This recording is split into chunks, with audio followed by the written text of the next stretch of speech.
कल का मैच आपने भी देखा होगा, दिल तो बहुत दुखा होगा। बहुत सारी उम्मीदें जो हमें वाबस्ता थी पाकिस्तान टीम से, आखिर वो फिर टूट गई, लेकिन मैच हम जीतने ही वाले थे। क्या हुआ फिर?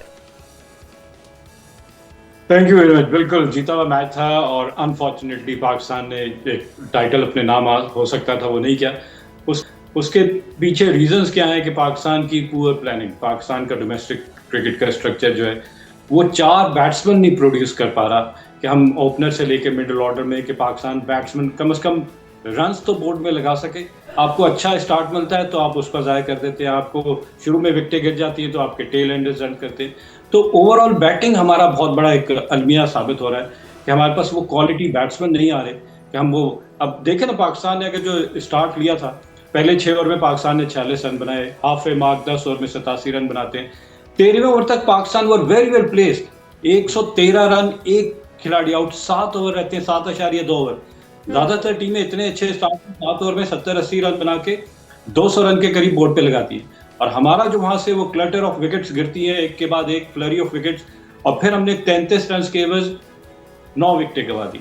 मतलब और जो कनेक्शन थी वो आपको नजर आ रहा था कि किसी बैट्समैन के पास वो मेथड नहीं है कि किस तरह, देखिए अगर आप बड़ा शॉट लगाते हैं उसके बाद कैरिड अवे नहीं हो जाते, उसके बाद नेक्स्ट बॉल पे सिंगल ले लेते हैं, बजाय इसके कि उसके बाद फिर दोबारा शॉट में आए और अपनी शॉट खेलकर विकेट जाया करते हैं। तो हमारे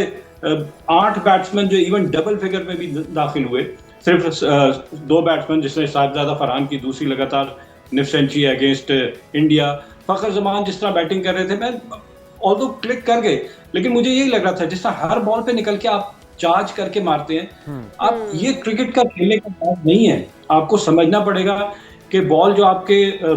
मेरिट पे आ रही है, जो आपके आंख में आ रही है, उसको ही बजाय इसके कि आप हर बॉल पे लेकिन फखर जमान से अगर आप ये कहें कि वो अभी उन्हें सीखना पड़ेगा, मतलब वो तो इस टीम में सबसे सीनियर प्लेयर थे और हम ये तवक्को कर रहे थे कि बाकी उनसे सीखेंगे। अगर वो खुद अभी तक नहीं सीख पाए, इतने मैचेस खेलने के बाद भी इंटरनेशनल एक्सपोजर उन्हें नहीं मिल सका, तो फिर तो मेरे ख्याल में किसी और को आजमाना चाहिए। अच्छा, अगर बात की जाए उन तमाम प्लेयर्स को यूटिलाइज़ करने की, तो बड़े सवालात उठ रहे हैं पहले मैच से। हमाद भाई, जो जिस तरह से बैट्समैन थे उनको भेजने का मामला हो या बॉलर्स को यूटिलाइज़ करने का मामला हो, साइम अयूब की परफॉर्मेंस मुसलसल नहीं चल रहे, लाया उनको बैटिंग के लिए है, करवाइयाँ उनसे बॉल्स जा रही हैं, चलें बॉलिंग के अंदर वो अच्छा परफॉर्म कर रहे हैं, लेकिन फिर उनकी कैटेगरी को बदल दिया जाए। और साथ में जिस तरह से हुसैन तलत ने एक अहम मौके, क्रूशल मौके के ऊपर कैच छोड़ दिया, फिर हारिस रऊफ की तरफ से जितने रन दिए हैं प्लेट में रख के, तो इस सारी चीज़ों के बाद हम तवक्को कर सकते हैं कि हम फाइनल जीतेंगे भारत के खिलाफ? देखिए, हम खुद ही नहीं जीतना चाह रहे थे, भारत फंसा हुआ था और आपको रहा कि आखिरी 5 ओवर में 60 रन चाहिए थे, मैच आपकी गिरफ्त में था। लेकिन वो आपने जिस तरह कहा कि वो क्रूशल कैच, हुसैन तलत का छोड़ना, 2 रन आउट छोड़ना, मोहम्मद हारिस का वो रन आउट जो पता नहीं क्या वेट कर रहे थे, आपको तो स्टंप्स को खेड़ देना चाहिए था, आप बेल उड़ाने के चक्कर में आपने डिले किया और तिलक वर्मा वहां रन आउट हो जाते और पाकिस्तान उसके बाद से बड़ा आसान हो जाता। तो बहुत सारे लूप होल्स हैं, और फिर आखिरी ओवर में देखें कि पहली बॉल पे आउट हो जाते, 5 गेंदें वहां पे भी जाया कर दी। इतने अच्छे स्टार्ट के बावजूद मैच जीतने की पोजीशन में थे, हम 180 190, देखिए ये तो हमने मुश्किल 146 बनाया, जो स्टार्ट हमें मिला उस स्टार्ट में अगर हमारे आने वाले बैट्समैन कैपिटलाइज करते। भाई, हम ये भी सोच रहे थे, हम लोग आपस में बैठ के डिस्कस कर रहे थे कि अगर अभिषेक को उड़ा दिया जाए और अभिषेक को अगर पहली चंद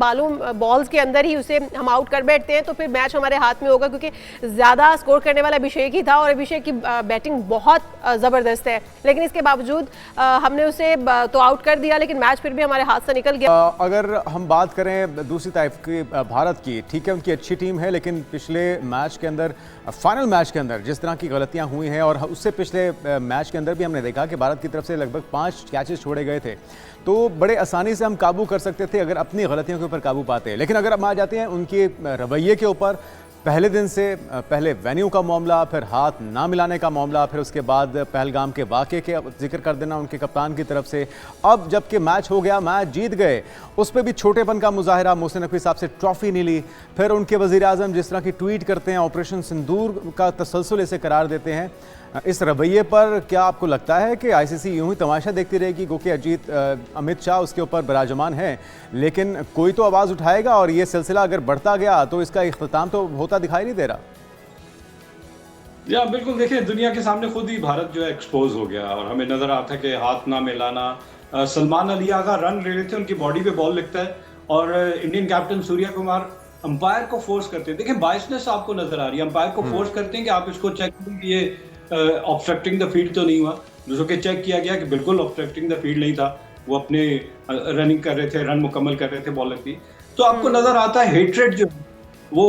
चाहे इंडियन प्राइम मिनिस्टर हो, इंडियन खिलाड़ी हो, वो सब कर रहे हैं और सारी दुनिया के सामने बहुत अच्छा हुआ कि एक्सपोज हो गया। ट्रॉफी नहीं ले रहे आप, जो एशियन क्रिकेट काउंसिल के जो प्रेसिडेंट है पाकिस्तान के, मोहसिन नकवी, पाकिस्तान क्रिकेट बोर्ड के चेयरमैन, इंटीरियर मिनिस्टर, और आप उनके हाथ से नहीं वसूल कर रहे और ना वसूल करें, नहीं मिलेगी। आप खुद ही अपना मजाक खुद दुनिया के सामने मना रहे हैं, तो ठीक है मनाते रहे दुनिया के सामने, दुनिया को खुद पता चल गया कि आखिर इंडिया क्या है। अब आपने आईसीसी की बात की ना, तो वो तो मजबूर है, बाकी सारे मेंबर हमें पता है किस वजह से मजबूर है। वो जो पैकेजेस उनको इंडियन प्रीमियर लीग में मिलते हैं उसकी वजह से जाहिर है इंडिया जो है वो सबसे ज्यादा अर्न करता है, तो मेरा नहीं ख्याल कि अभी भी कोई आपको ऐसा रिएक्शन नजर आएगा। लेकिन खैर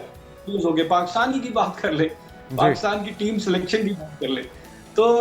हसन नवाज को टीम में होना चाहिए था। इस टीम में अगर हुसैन तलत की एक परफॉर्मेंस जो उन्होंने श्रीलंका के अगेंस्ट मैच जितवा दिया, उसकी वजह से वो बाकी 2 मैच और खेल गए। लेकिन यहाँ पे मेरे ख्याल से हुसैन तलत से फार बेटर थे। आपको एक तो फील्डर, गन फील्डर है हसन नवाज, और फिर हम उनको जनरेशनल टैलेंट कहते हैं कि बहुत बड़ा एक टैलेंट पाकिस्तान को मिल गया है, जो न्यूजीलैंड में जाके पाकिस्तान की जानिब से फास्टेस्ट सेंचुरी भी स्कोर की इन T20। तो उनको वो कहते हैं ना कंसिस्टेंट रन देना चाहिए, आप बजाय इसको इन एंड आउट करते रहेंगे तो बड़ा मुश्किल हो जाएगा। अब फिर मैं फास्ट बॉलिंग की बात करूं, देखिए वो 3 ओवर में जो हारिस रऊफ ने 50 से ज्यादा रन दिए, वो टर्निंग पॉइंट था। हारिस रऊफ और बाकियों को, ये मैं दोबारा एक थोड़ा सा आपको बैकग्राउंड बता दूं कि फास्ट बॉलर अगर अपना ब्रेन नहीं यूज करेगा तो वो बैट्समैन वो हमेशा चाहता है पेस ऑन द बॉल, उसके लिए आसानी हो जाता है उसको कनेक्ट करना। देखिए जहां स्लोअर वन कर रहे हैं, जहां फहीम अशरफ 122 की स्पीड पे बॉल कर रहे हैं, लेकिन ब्रेन स्मार्ट इस्तेमाल कर रहे थे कि आउटफॉक्स कर रहे थे,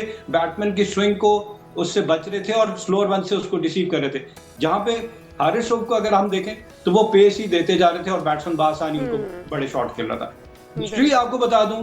1996 का वर्ल्ड कप जहां वकार यूनुस बेंगलोर में क्वार्टर फाइनल में इंडिया के अजय जडेजा वो प्रेडिक्टेबल हो गए, एक ही लेंथ पे बॉल कर रहे थे, बासानी 21 रन दिए, पाकिस्तान वहां पे मैच हार गए। फिर 2003 का वर्ल्ड कप देख लें, Shoaib Akhtar the fastest ever to play the game of cricket, वो एक ही स्पीड से और डिसिप्लिन बॉलिंग ना होना कि वेट देना दोनों साइड पे, तो बैट्समैन क्या कर रहा था, उनकी पेस को सिर्फ यूज कर रहा था, डिफ्लेक्ट कर रहा था, उसे बाउंड्रीज मिल रही थी। और यहाँ पे भी हमने देखा कि खेल है, इसमें आपको खाली जोर नहीं, आपको दिमाग भी लगाना पड़ेगा। और हारिस रऊफ को मैं फिर हारिस रऊफ से ज्यादा फिर मैं कोचेस की भी बात कर लेता हूँ, बॉलिंग कोचेस और batting coaches through out the tournament हमने देखा कि हमारे मिडिल ऑर्डर ने हमें डिसअपॉइंट किया। तो उनके ऊपर क्या काम किया गया, उनकी मेंटल टफनेस के ऊपर, उनकी स्किल्स के ऊपर कोई काम नहीं नजर आया। ये तो लकीली आप अगेंस्ट बांग्लादेश, अगेंस्ट, लेकिन हमारे भाई इशारे जरूर सिखा दिए कोचेस ने, लगता है कि वो सारा काम जो है, सारी मेहनत इशारे सीखने पर हो रही थी, जहाज गिराने के इशारे किए जा रहे थे, बस यही कुछ सिखाया जा रहा था, यही इंप्रूवमेंट मेरे ख्याल में हमारी टीम के अंदर आई है।